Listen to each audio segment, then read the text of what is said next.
बॉलीवुड की तारीख में लेजेंड फनकारों राज कपूर और अमिताभ बच्चन के मुकाबले में वर्सटाइल दिलीप कुमार को इसलिए बड़ा फनकार करार दिया जाता है क्योंकि अदाकारी के अलावा पेशावर से ताल्लुक के बावजूद दिलीप कुमार को हिंदी, हरियाणवी और दीगर जुबानें मुकामी लहजे में बोलने पर मलिका हासिल था। इसके अलावा दिलीप कुमार ने जज्बाती अदाकारी इस कदर उम्दा और फितरी अंदाज में की कि इन्हें शहंशाह जज्बात का खिताब मिला। ये कहना बेजा ना होगा कि दिलीप कुमार इंडियन सिनेमा में अदाकारी का आफताब है, जिसके गिर्द फिल्म स्टार्स का निज़ाम शमसी चक्कर काटता है।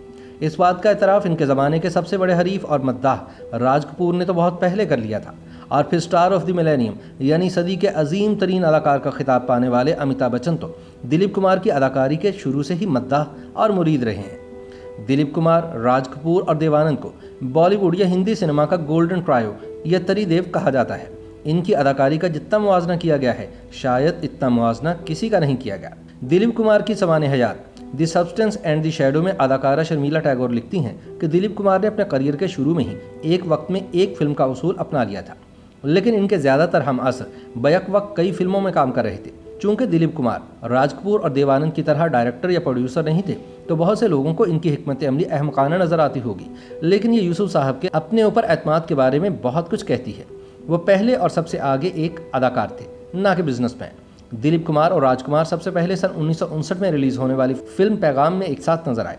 इसमें राजकुमार ने रतन यानी दिलीप कुमार के बड़े भाई रामलाल का किरदार अदा किया है, लेकिन ये फिल्म बहुत हद तक दिलीप कुमार के गिर्द घूमती रहती है।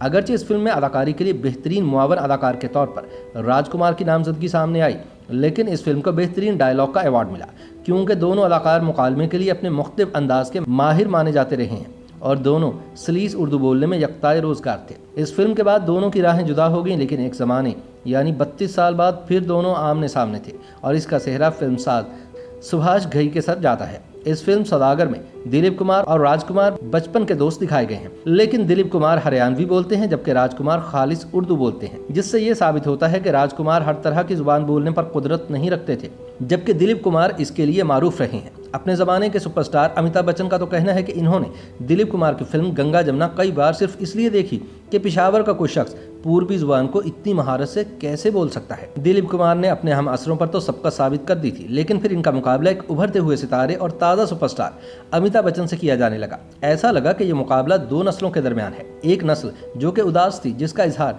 दिलीप कुमार की फिल्म दाग और देवदास में होता है, जबकि दूसरी नस्ल नाराज थी, जिसका इजहार अमिताभ बच्चन के एंग्री यंग मैन वाली फिल्मों में होता है। सन 1982 में फिल्मसाज और हिदायतकार रमेश सिप्पी ने फिल्म शक्ति में अपने अपने ज़माने के दो हर दिल अजीज अदाकारों को एक साथ लाने का कारनामा अंजाम दिया और दोनों के परिस्तारों ने अपने अपने अंदाज में फिल्म की कामयाबी का सेहरा अपने अपने स्टार के सर कर दिया। लेकिन फिल्म फेयर अवार्ड्स ने इस फिल्म में अदाकारी के लिए बेहतरीन अदाकार का अवार्ड दिलीप कुमार को देकर इस बहस को ख़त्म कर दिया।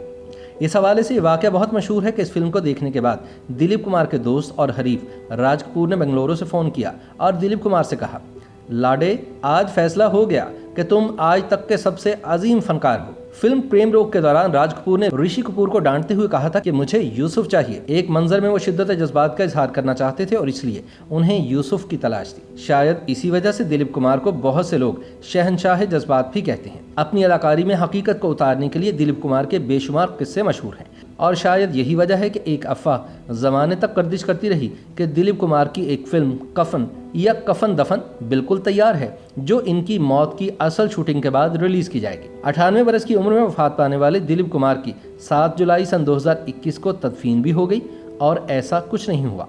ताहम इनके चाहने वालों को इस अफवाह पर बहुत हद तक यकीन था कि दिलीप कुमार की मौत के बाद उनकी फिल्म कफन दफन रिलीज़ की जाएगी।